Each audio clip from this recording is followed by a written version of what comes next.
Dear student, अस्सलाम वालेकुम। आज हमने डिस्कस करना है अपना आज का टॉपिक जो है एंडोप्लाज्मिक रेटिकुलम। आज हम देखेंगे कि एंडोप्लाज्मिक रेटिकुलम होता क्या है, बनता कैसे है और इसकी टाइप और फंक्शन क्या क्या है।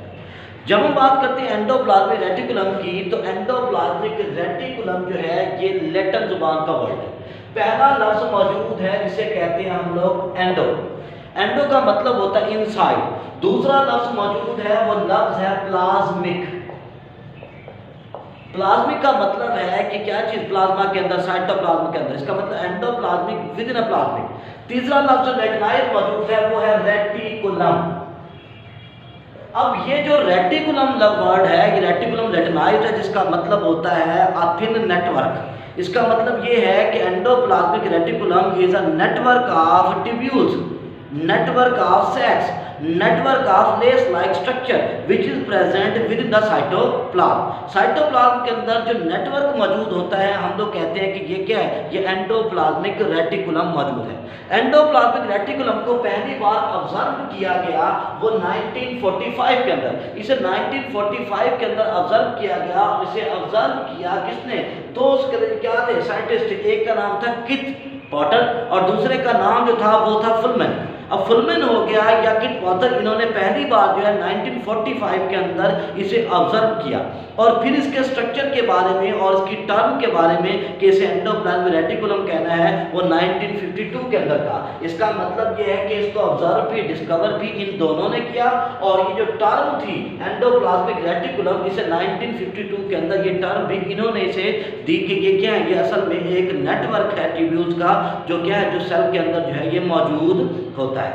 अब इसकी हम बात करते हैं तो ये सबसे पहली बात यह है कि ये यूकैरियोटिक सेल में मौजूद होते हैं। यूकैरियोटिक सेल जो है उनके अंदर ये मौजूद होते हैं, प्लांट सेल में भी, एनिमल सेल में, दोनों के अंदर क्या होते हैं, मौजूद होते हैं। लेकिन ये अब्सेंट होते हैं, ये अब्सेंट होते हैं प्रोकैरियोटिक सेल के अंदर। ये जो बैक्टीरिया, साइनोबैक्टीरिया, उसके अंदर क्या होते हैं, ये अब्सेंट होते हैं। और इसके अलावा जो मैच्योर ओवा होता है या मैच्योर जो है ये एरिथ्रोसाइट, जिसे हम आरबीसी या रेड ब्लड सेल्स भी कहते हैं, जो मैच्योर हो जाते हैं, उनके अंदर भी क्या होता है, एंडोप्लाज्मिक रेटिकुलम जो है मौजूद नहीं होते। तो इसका मतलब ये है कि यूकैरियोटिक सेल में मौजूद होते हैं, प्रोकैरियोटिक में नहीं होते। साथ जो है ये क्या होते हैं, ये मैच्योर ओवा या एरिथ्रोसाइट वगैरह में भी मौजूद नहीं होते। फिर हम बात करते हैं इसकी अमाउंट की। क्या आखिर इनकी अमाउंट क्या है, कितनी क्वांटिटी के अंदर मौजूद होते हैं। इनकी अमाउंट जो है ये सेल टू सेल क्या होती है, वेरी करती है।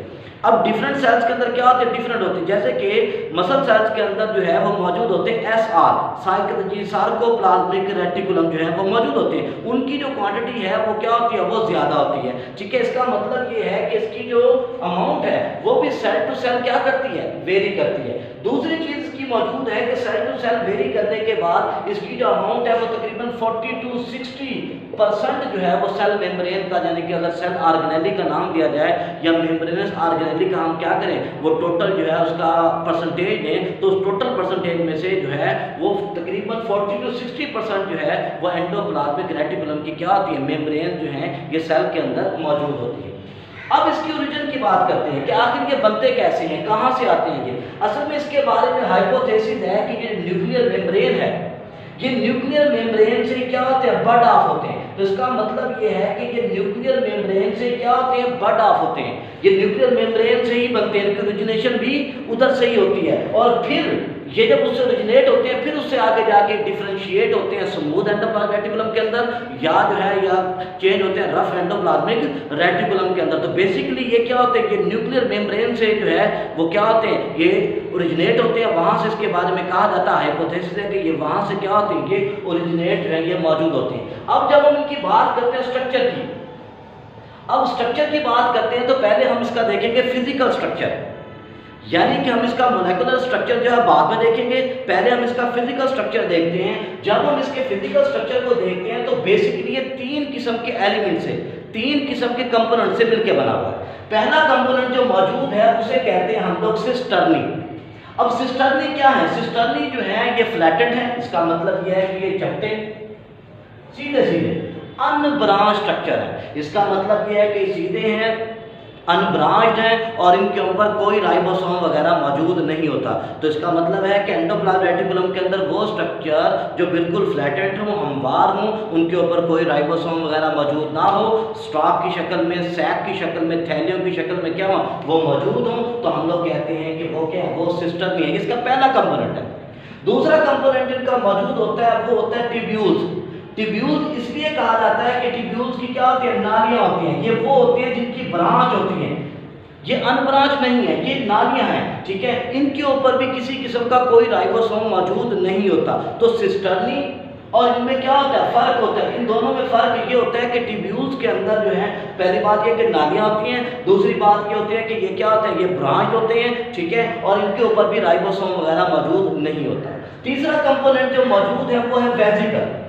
अब ये वेसिकल वही है जो क्या इस मेम्ब्रेन से कट होते हैं। फर्ज कह रहे हैं कि ये हमारे पास एंडोप्लाज्मिक रेटिकुलम है। अब ये एंडोप्लाज्मिक रेटिकुलम का जो हिस्सा कट हो गया है वो स्टॉक की शक्ल में, नालियों की शक्ल में इकट्ठा हो गया। तो हम कहेंगे कि जब वो स्टॉक की शक्ल में इकट्ठा हुआ है, सैक की शक्ल में इकट्ठा हुआ है, तो हम कहेंगे कि क्या है, वो सिस्टर्नी है। अगर वो ट्यूब्यूल्स बन गया उसकी, तो हम कहेंगे क्या है, वो ट्यूबुलर है। अगर उसके छोटे छोटे वेसिकल बन गए हैं, तो हम कहेंगे ये क्या है, ये वेसिकल्स है। तो तीसरा कंपोनेंट इसका क्या होता है, वेसिकल होता है, जो ओवल भी होता है और राउंड भी होता है। तो इसका मतलब ये है कि एंडोप्लाज्मिक रेटिकुलम की जो फिजिकल स्ट्रक्चर की बात करते हैं वो 3 कंपोनेंट से बना हुआ है। पहला कंपोनेंट सिस्टर्नी जो क्या है, जो अनब्रांच्ड है। दूसरा क्या है, ट्यूब्यूल्स जो क्या है असल में ब्रांच्ड है। और तीसरे वो है जिन्हें वेसिकल्स कहते हैं, जो क्या होते हैं, राउंड होते हैं। और ये तीनों बेसिकली क्या होते हैं, एक ही ओरिजिनेट होते हैं, एक ही स्ट्रक्चर से ओरिजिन होते हैं। फिर इनके फंक्शन की वजह से, स्ट्रक्चर की वजह से इन्हें डिफ्रेंशिएट कर दिया जाता है। अब अगली चीज का देखते हैं हम मॉलिक्यूलर स्ट्रक्चर के। मॉलिक्यूलर जिसे मोलेकुलर स्ट्रक्चर कहते हैं, उसकी बेसिस क्या है। इसकी बेसिस इसलिए है क्योंकि ये न्यूक्लियर मेम्ब्रेन से निकले हैं, उसी से क्या होते हैं, बडाफ होते हैं, तो इनका स्ट्रक्चर भी क्या होता है, दूसरी मेम्ब्रेनस ऑर्गेनेली जैसा होता है। यानी कि ये क्या होता है, ये लिपिड बाइलेयर होते हैं। फास्फोलिपिड्स की क्या होती हैं, लेयर्स मौजूद होती हैं। ये लिपिड्स बाइलेयर होते हैं और 2 लेयर के बाद ऊपर क्या होता है, ऊपर और नीचे प्रोटीन होता है। इसका मतलब ये है कि ये लिपिड बाइलेयर है और लिपिड बाइलेयर के बाद उसके ऊपर क्या होता है, प्रोटीन मौजूद है। तो ये बेसिकली सैंडविच स्ट्रक्चर देते हैं। और सैंडविच स्ट्रक्चर में क्या, ऊपर प्रोटीन, नीचे भी प्रोटीन, और दरमियान में क्या होता है, फास्फोलिपिड्स वगैरह मौजूद होते हैं। फिर अगर हम बात करते हैं मजीद आगे कि आखिर ये वेसिकल्स हैं, ये ट्यूब्यूल्स हैं, इनके अंदर फ्लूइड तो भरा होगा। तो इसका मतलब ये है कि जब वेसिकल को बात करते हैं या हम बात करते हैं ट्यूब्यूल्स की बात करते हैं, उनके अंदर जो फ्लूइड भरा होता है हम लोग उसे कहते हैं वो क्या, endoplasmic reticulum matrix. Endoplasmic reticulum जो मैट्रिक्स होता है, ये वो फ्लूइड है जो ट्यूब्यूल्स के अंदर या वेसिकल के अंदर मौजूद है। ये वाटरी होता है, लेकिन इसकी कंपोजिशन जो है वो बाकी साइटोसोल से, साइटोप्लाज्म क्या होती है वो डिफरेंट, इसकी क्या होती है वो कंपोजिशन होती है, ठीक है। ये इसका कौन सा स्ट्रक्चर है, ये इसका है मॉलिक्यूलर स्ट्रक्चर मौजूद है एंडोप्लाज्मिक रेटिकुलम का। अब हम इसकी बात करते हैं इसकी टाइप्स की। इसकी टाइप जो है, इसकी अपीयरेंस के लिहाज से, मॉर्फोलॉजी के लिहाज से इसकी क्या है, वो टाइप्स हैं। इसकी 2 टाइप है। पहली वो है जिन्हें हम नाम देते हैं किसका, SER का, स्मूथ एंडोप्लाज्मिक रेटिकुलम।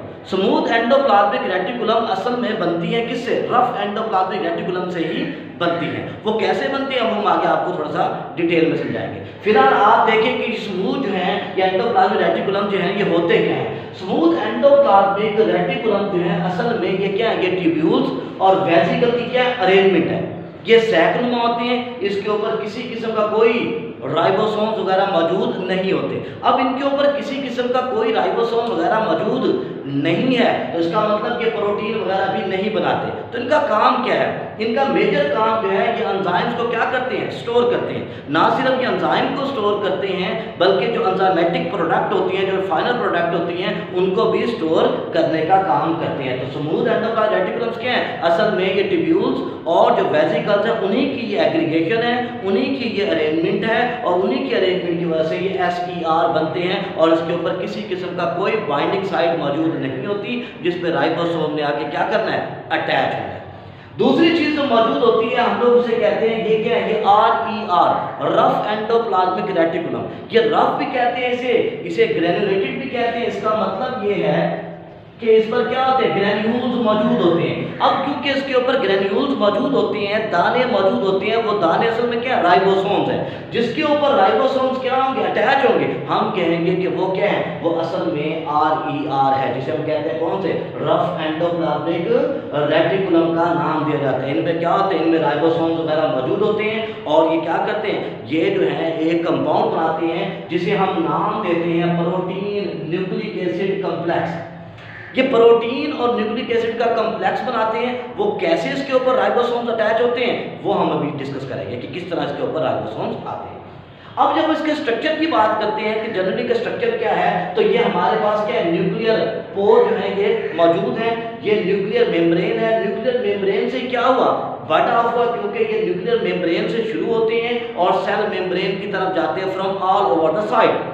तो बेसिकली ये न्यूक्लियर मेम्ब्रेन से अटैच होते हैं और न्यूक्लियर मेम्ब्रेन से अटैच होने की वजह से कहा यह जाता है, हाइपोथेसिस ये है कि असल में ओरिजिनेट भी वहीं से होते हैं। ठीक है, अब ये मौजूद होते हैं, जब ये ओरिजिनेट होते हैं तो न्यूक्लियस के अंदर क्या होता है, एक फिनोमिना होता है, उसको हम जरा डिस्कस करते हैं ताकि वो क्लियर हो जाए।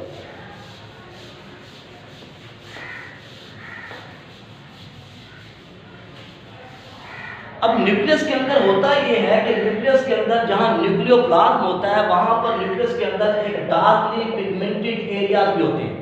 वो जो डार्कली पिगमेंटेड एरिया न्यूक्लियस के अंदर मौजूद होते हैं उन्हें कहा जाता है कि ये क्या, न्यूक्लियोलस है। एक होगा तो न्यूक्लियोलस, एक से ज्यादा होंगे तो न्यूक्लियोलाई मौजूद होते हैं। अब ये जो न्यूक्लियोलाई मौजूद होते हैं या ये न्यूक्लियोलस मौजूद होता है, इनमें खासियत ये होती है कि इनमें क्या होता है, प्रीकर्सर होते हैं ऑफ राइबोसोम्स। तो राइबोसोम्स को बनाने वाले क्या होते हैं, इसमें प्रीकर्सर होते हैं। ना सिर्फ राइबोसोम्स को बनाने वाले प्रीकर्सर होते हैं बल्कि इसके सेंटर वाले पोर्शन के अंदर जो है वो क्या होते हैं, वो राइबोसोम बनते भी हैं। अब राइबोसोम जो बने हैं किस लिए बने हैं, ताकि प्रोटीन की सिंथेसिस हो सके।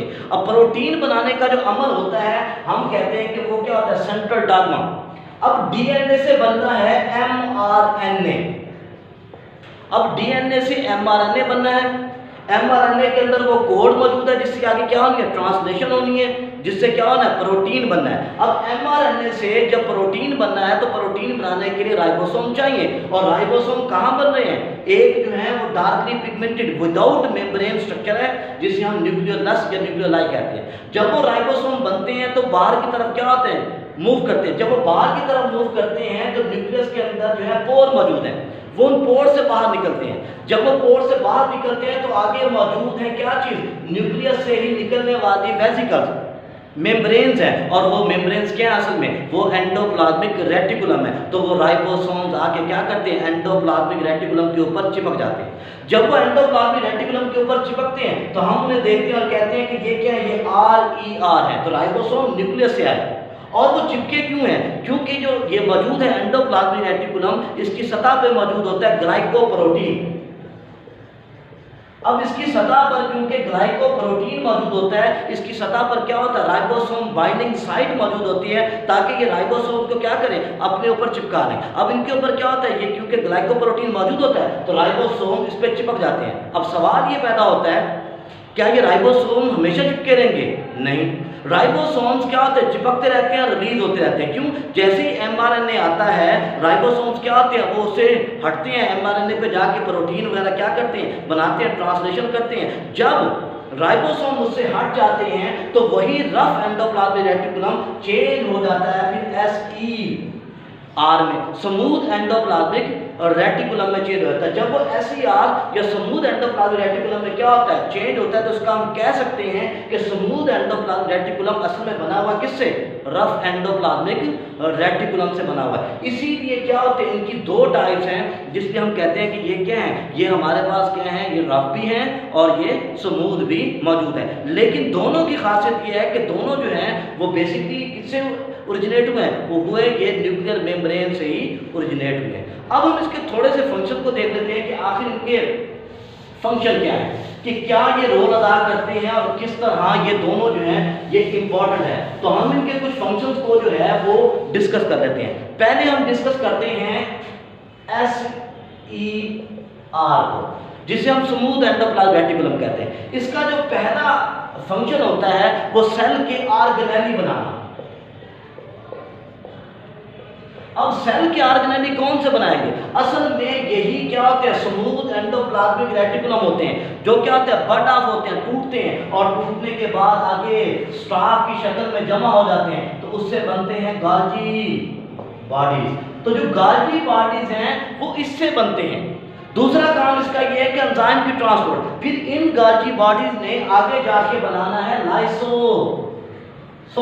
अब इन्होंने लाइसोसोम जाके जो बनाना है, जो मेम्ब्रेनस फील्ड, ठीक है ना, क्या होता है, कैटालिटिक मेम्ब्रेनस या हम कह सकते हैं एंजाइमेटिक फील्ड जो है वेसिकल होते हैं, उनको बनाना होता है। तो दो ऑर्गेनेली तो असल में कौन बना रहा है, स्मूथ एंडोप्लाज्मिक रेटिकुलम बना रहा है। दूसरा इसका काम होता है, ये होता है मेटाबॉलिज्म।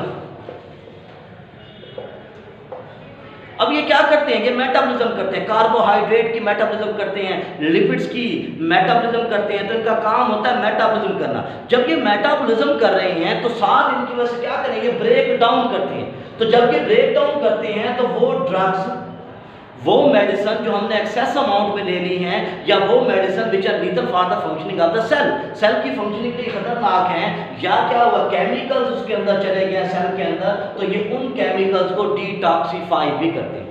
ये उन केमिकल्स को क्या करते हैं, डिटॉक्सिफिकेशन करते हैं। इसका मतलब ये है कि ये सेल ऑर्गेनेली बना रहे हैं, ये डिटॉक्सिफिकेशन कर रहे हैं, और साथ जो है ये क्या करें, ये मेटाबॉलिज्म भी करें।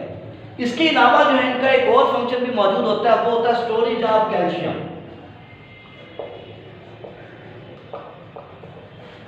अब ये जो अगर मसल्स में मौजूद होंगे, स्केलेटल मसल्स फर्ज करो, उसके अंदर अगर जो एंडोप्लाज्मिक मौजूद होते हैं, उन्हें सिंपल कहा जाता है एसआर, यानी कि सार्कोप्लाज्मिक रेटिकुलम। अब जो मसल्स के अंदर रेटिकुलम मौजूद हैं, सार्कोप्लाज्मिक रेटिकुलम, तो वो क्या कर रहे हैं, वो कैल्शियम को स्टोर कर रहे हैं। और calcium is a very important, you can say that, element for the excitation, for the contraction and रिलैक्शन of the muscles. Muscles के कंट्रैक्ट होने के लिए, मसल्स के रिलैक्स होने के लिए क्या है, वो इंतहाई जरूरी है। तो ये फंक्शन थे किसके, SER के। अब हम देखते हैं किसके, RER के फंक्शन के। आखिर जो रफ एंडोप्लाज्मिक रेटिकुलम मौजूद है, उसके कौन कौन से फंक्शन पाए जाते हैं। तो जो वाइटल या इंपॉर्टेंट फंक्शन है वो हम लोग क्या करते हैं, वो डिस्कस करते हैं। अब रफ है ही रफ इसलिए क्योंकि इसके ऊपर मौजूद है बाइंडिंग साइट, ग्लाइकोप्रोटीन मौजूद है, जो प्रोटीन न्यूक्लिक एसिड कम्प्लेक्स बना सकता है। तो इसका पहला काम ये है कि ये साइट है फॉर राइबोसोम, ये राइबोसोम्स के लिए साइट है, ये राइबोसोम्स के लिए जगह ताकि उन पे अटैच हो सके। दूसरा इनका काम ये है कि ये वही है जो SER बना रहे हैं। इसका मतलब ये है कि वो जो स्मूथ एंडोप्लाज्मिक रेटिकुलम है, उन्हें बनाने के लिए भी कौन इसमें इन्वॉल्व हो रहे हैं, ये SER। तो जहां पर राइबोसोम्स अटैच कर रहे हैं, वहां पर ये स्मूथ एंडोप्लाज्मिक रेटिकुलम भी बना रहे हैं। अब क्योंकि जब राइबोसोम चिपकेगा तो हम कहेंगे कि ये क्या कर रहे हैं, ये प्रोटीन भी बनाते हैं। तो प्रोटीन बनाने के साथ साथ ये स्मूथ एंडोप्लाज्मिक रेटिकुलम बना रहे हैं, साथ ये क्या करें, बाइंडिंग साइट दे रहे हैं, ताकि क्या हो सके, ताकि जो राइबोसोम्स हैं ये अटैच हो सके। और राइबोसोम्स के अटैच होने और ट्रांसलेशन के अंदर क्या करते हैं, ये वाइटल रोल अदा करते हैं। तो बात यह है दोस्तों कि यही वो हमारे पास क्या है, मैकेनिज्म है, जिसकी वजह से क्या होता है, एंडोप्लाज्मिक रेटिकुलम बनते हैं। और एंडोप्लाज्मिक रेटिकुलम ना सिर्फ बनते हैं बल्कि फंक्शन भी करते हैं और सेल के दूसरे ऑर्गेनेली भी बनाते हैं।